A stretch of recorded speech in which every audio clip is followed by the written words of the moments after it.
Expand करने आ गया कि नहीं आ गया आप लोगों को? एक्सपैंड करने आ गया ना? 3/3 ऑर्डर का कैसे करना है?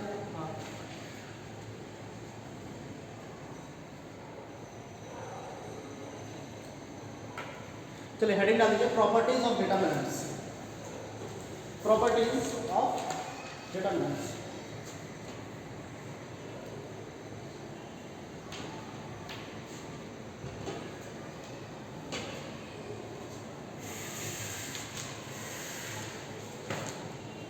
ये बहुत ही इंपॉर्टेंट टॉपिक है, प्रॉपर्टीज ऑफ डिटरमिनेंट्स, ठीक है?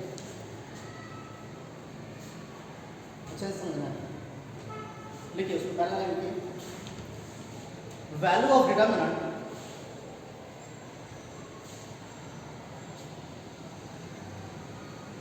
value of determinant remains unchanged. Value of determinant remains unchanged if any two rows or two columns are interchanged.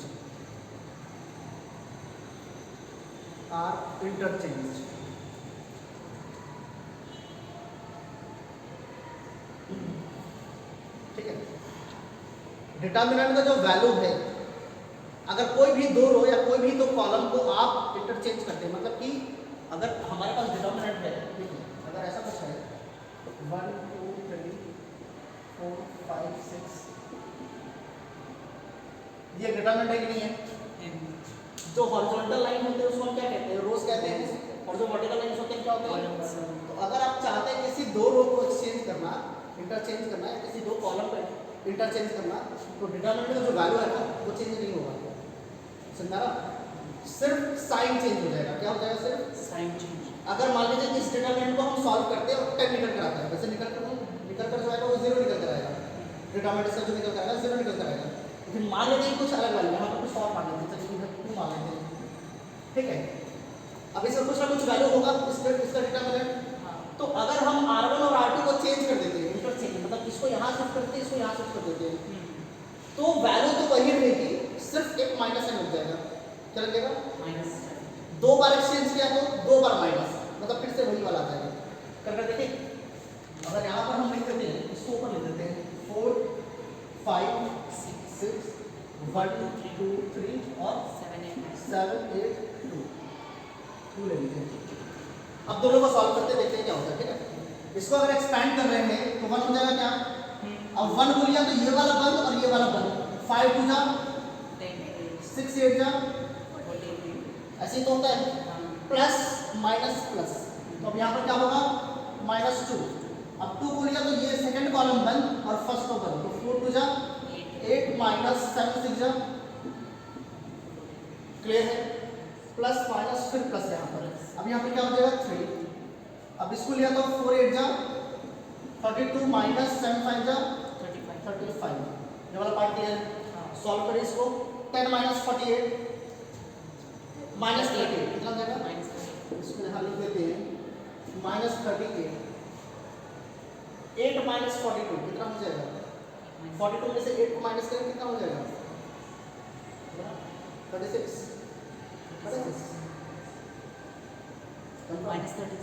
-34। हाँ 34 ना, -34 कितना होगा? -34 इंटू -2 कितना हो जाएगा? प्लस 34 इंटू कितना हो जाएगा? 32 इंटू 2 हाँ 64। 34 है, 32 नहीं है। 34 हाँ 68। समझ में आ रहा है कि नहीं आ रहा? हाँ क्लियर है? पक्का? क्लियर। 32 -35 -3 -3 into plus 3 -9। अब इसको सॉल्व किया तो कितना हो जाएगा? 30 -38 -9 कितना होता है? -47 -47 प्लस 68 कितना हो जाएगा? +20। वही तो होगा ना, यहाँ से बढ़ा जाएगा, यहाँ से ये 47 हुआ ना, -38 -9 कितना होता है? +47 -47 करेंगे 68 में से 21 आ जाएगा। अब क्लियर है कि नहीं? क्लियर। अब इसको सॉल्व करते हैं, एक्सपेंड करें 4, यहाँ पर क्या हो जाएगा 2 2 जा 4 माइनस 8 3 जा, ये वाला पार्ट क्लियर है कि नहीं? पक्का? ठीक है। फिर यहाँ पर माइनस 5 आ गया, फिर ब्रैकेट के अंदर 5 को लिया तो ये वाला बंद, ये वाला बंद, ये हो जाएगा 2 माइनस 7 3 जा 21, ये वाला पार्ट क्लियर है। फिर प्लस माइनस, फिर से यहाँ पर प्लस आ जाएगा और यहाँ पर आ जाएगा 6 को लिया तो ये हो जाएगा 1 8 जा 8 माइनस 14, ये वाला पार्ट क्लियर है कि नहीं? क्लियर है पक्का? ठीक है, चलिए सॉल्व करते हैं इसको। 4 minus 24 minus 20 minus 20 into 4 minus 20 into 4 sorry minus minus 80 ना, 20 को माइनस 20 को 4 से मल्टीप्लाई करो तो माइनस 80 आएगा। 2 माइनस 21 माइनस 19 कितना आ गया? और माइनस माइनस प्लस होगा कि नहीं होगा? और 19 का हाफ कितना होता है? 19 से छोटा नंबर 18 का हाफ कितना होता है? 95 आया क्या? 19 इंटू 5 कितना होगा? 95।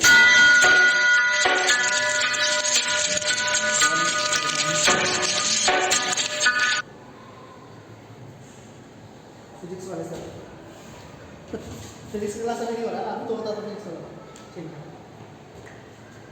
8 minus 14 minus 6 into plus 6 minus 36 हो गया कि नहीं हो गया?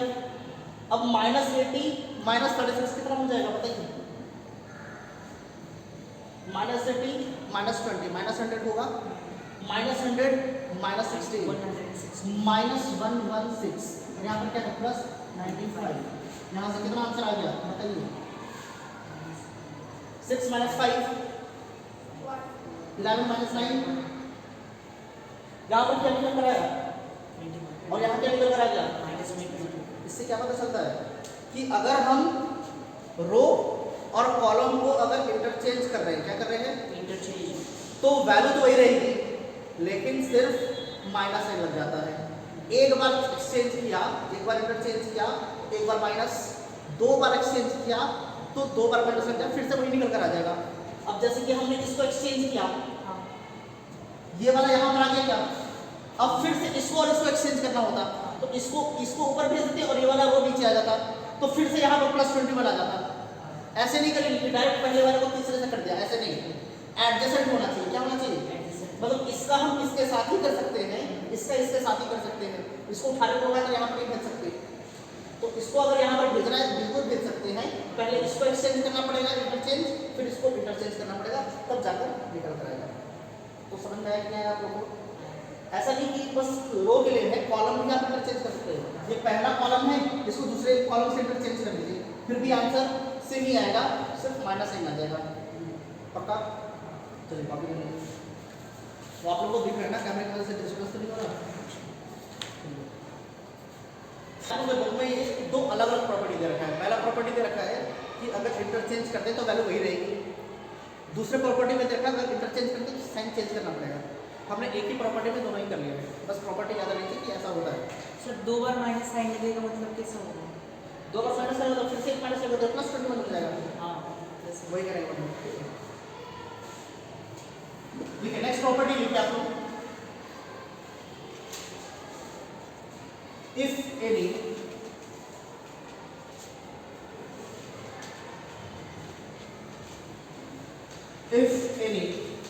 two rows or 2 columns, if any 2 rows or 2 columns are in the are equal, क्या लिखा? if any 2 rows or 2 columns are equal, then the value of determinant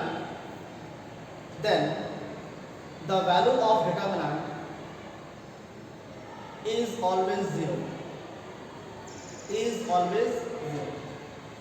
इसका मतलब क्या है? इसका मतलब ये है कि अगर कोई डिटरमिनेंट आप लोगों को दे रखा है 2/2 ऑर्डर का हो, 3/3 ऑर्डर का हो या किसी भी ऑर्डर का हो, उससे मतलब नहीं है। अगर कोई भी दो रो या कोई भी दो कॉलम आइडेंटिकल है, वही लिखा है ना आइडेंटिकल, या सेम इक्वल लिखा है, इक्वल लिख लीजिए या फिर आइडेंटिकल, आइडेंटिकल मान लीजिए,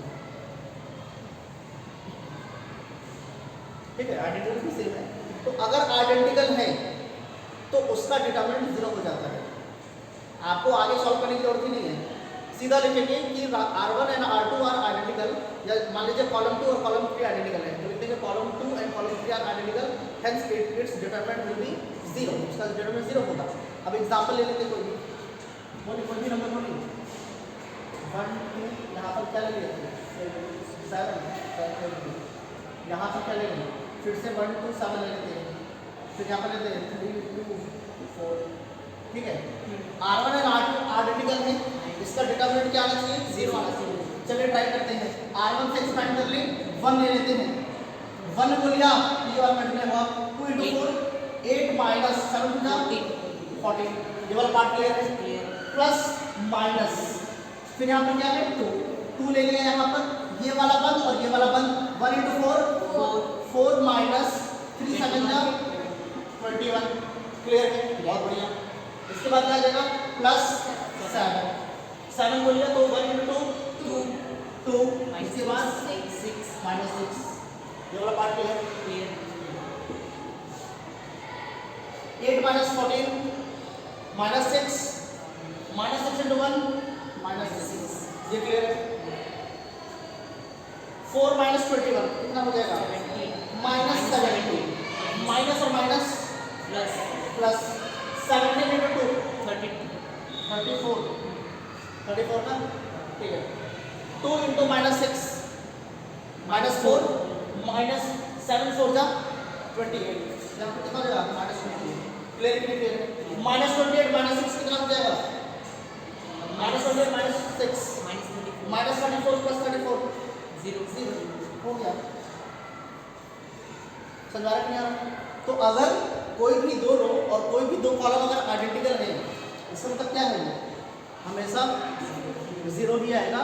तो आपको ये पूरा एक्सपेंड करने की जरूरत नहीं है, इसलिए हम प्रॉपर्टीज पढ़ रहे हैं। जब आप लोगों को क्वेश्चंस आएगा प्रूफ वाले क्वेश्चंस या सॉल्व करने के लिए आएगा, तो हम डायरेक्टली ये प्रॉपर्टीज वहाँ पर अप्लाई करेंगे, समझा रहे क्या नोट कीजिए।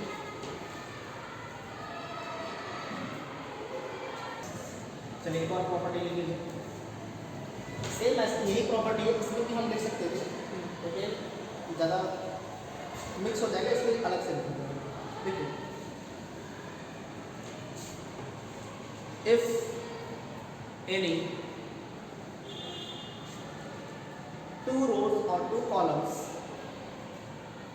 if any 2 rows or 2 columns are in the same ratio,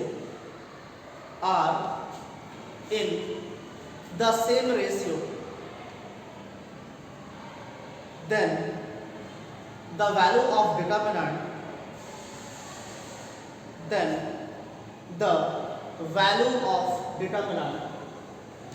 is always 0,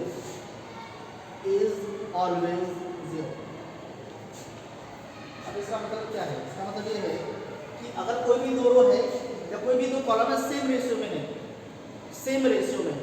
तो अगर सेम रेशियो में है तो उसका डिटरमिनेंट हमेशा क्या होगा, 0 होगा। अब एग्जांपल लेते हैं,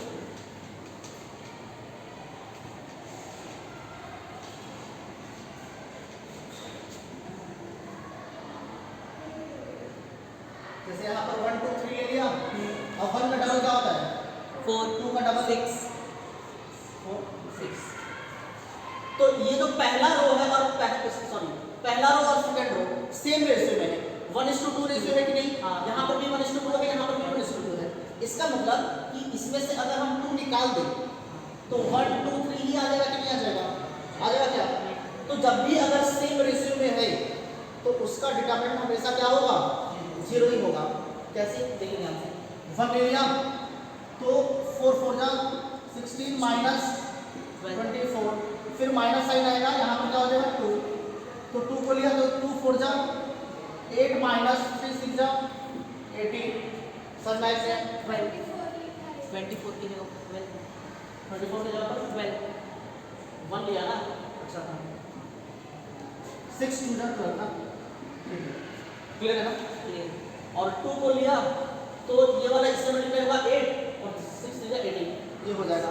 फिर यहाँ पर क्या हो जाएगा +3 तो 2 2 जा 4 4 12 माइनस 4 12। क्लियर है? ठीक है।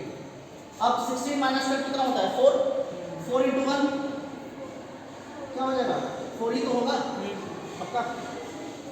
8 minus 18 minus 10 -10 into -2 minus Yes, 20। Clear है? 4 माइनस 12 -8 इंटू 3 -24 कितना हो जाएगा -24। ये क्या हो गया? अच्छा यहाँ पर प्लस आएगा माइनस माइनस प्लस, यहाँ पर क्या आ जाएगा प्लस आ जाएगा। तो 4 + 20 कितना हो जाएगा 24 माइनस 23 कितना हो जाएगा 0 0 आ गया कि नहीं आ गया समझ में आ रहा? लेकिन इस चीज़ को समझने से पहले देखिए इतना तामझाम करने की जरूरत है नहीं और रेशियो भी निकालने की जरूरत है। हम क्या करते हैं कि अगर डिटरमिनेंट दे रखा है, अगर आपको कुछ कॉमन निकालना है डिटरमिनेंट से, या तो आप एक कॉलम से निकाल सकते हैं या तो एक रो से निकाल सकते हैं। अगर रो में है कुछ कॉमन निकालना चाहते हैं तो इसमें से 2 कॉमन निकल जाएगा। समझ आ रहा? जैसे एग्जाम्पल बताता हूँ आप लोगों को। ऐसा कुछ दे रखा है 2 4 6 3 6 9 5 10 15 ऐसा कुछ दे रखा है। अब आपको कॉमन, आपको सीधा सीधा दिख रहा है कि R1 में 2 कॉमन है, तो 2 अगर बाहर निकालना चाहते हैं तो कैसे निकालेंगे? 2 यहाँ लिख देंगे और यहाँ पर डिटरमिनेंट हो जाएगा 1। इसमें से 2 निकाला तो क्या बचेगा 2 और इसमें से 2 निकाला तो क्या बचेगा 3। समझ में आ रहा कि नहीं आ रहा? तो ये 2 जो है इसके डिटरमिनेंट में जो भी आएगा उसमें 2 से मल्टीप्लाई करना होगा। समझ में आ रहा? मतलब इसको सॉल्व करेंगे, डिटरमिनेंट का कुछ ना कुछ वैल्यू आएगा, उसमें इस 2 से क्या करेंगे मल्टीप्लाई करेंगे। समझ में आ रहा कि नहीं आ रहा? अब सेकंड रो में भी 3 कॉमन है तो 3 निकाल सकते हैं, तो यहाँ पर 3 और आ जाएगा 3। अब 3 कॉमन निकालते हैं क्या बच जाएगा 1 2 3। ठीक है। अब थर्ड रो में क्या कॉमन है 5 तो 5 भी बाहर निकाल दिया तो यहाँ क्या बचेगा 1 2 3 ऐसे हो जाएगा। समझ आ रहा? तो अगर हम कॉमन निकालते हैं और देखते हैं कि 2 रो क्या हो जाएगा आइडेंटिकल हो जा रहे हैं तो वैसे इजी हो जाएगा ना, तो वैसे इजी हो जाएगा। वैसे ही अगर हम यहाँ से सेकंड रो से 2 कॉमन निकाल देते हैं, सेकंड रो से अगर हम कॉमन निकालते हैं तो पहले में क्या हो जाएगा 1 2 3। सेकंड रो से 2 कॉमन निकाला तो यहाँ पर क्या देगा 2 इंटू यही तो होगा ना। तो यहाँ से 2 निकाला तो क्या बचा 1 2 3 और ये इसमें से कुछ भी कॉमन नहीं है तो 3 2 4। अब कॉमन निकालने से सेकंड रो में और थर्ड सेकंड और फर्स्ट रो आइडेंटिकल है कि नहीं है, इसका मतलब इसका डिटरमिनेंट क्या होगा 0 0 इंटू 0 तो मतलब 0 ही आएगा। इसका मतलब आइडेंटिकल हो या सेम रेशियो में हो वो तो 0 ही होना है, क्योंकि हम कॉमन निकाल लेते हैं ना तो इसका डिटरमिनेंट तो 0 ही आना है। अब 0 से कोई भी कांस्टेंट वैल्यू को मल्टीप्लाई करें तो 0 ही आएगा, इसलिए आइडेंटिकल हो या फिर सेम रेशियो में हो वो क्या होगा हमेशा आपका 0 ही आएगा। तो इसको नोट कर लीजिए आप, ये वाला पार्ट, इस वाले पार्ट को नोट कीजिए। कितना हो गया 3 हुए।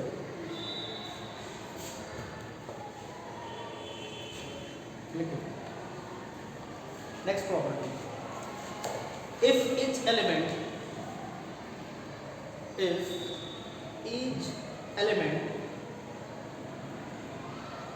of a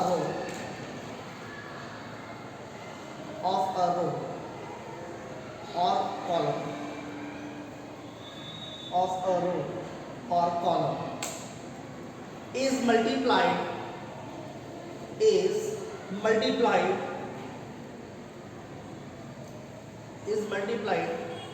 by a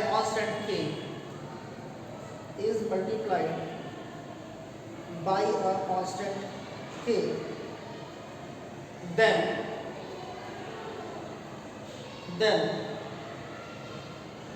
the value of new determinant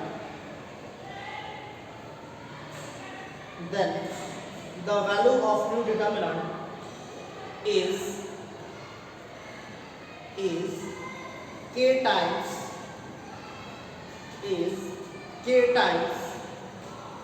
the given determinant।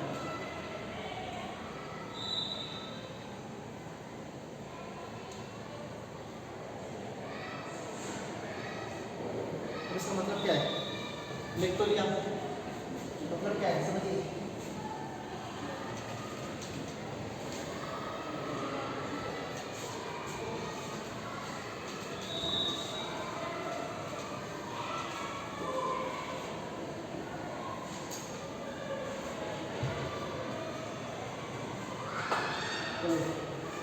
क्या मतलब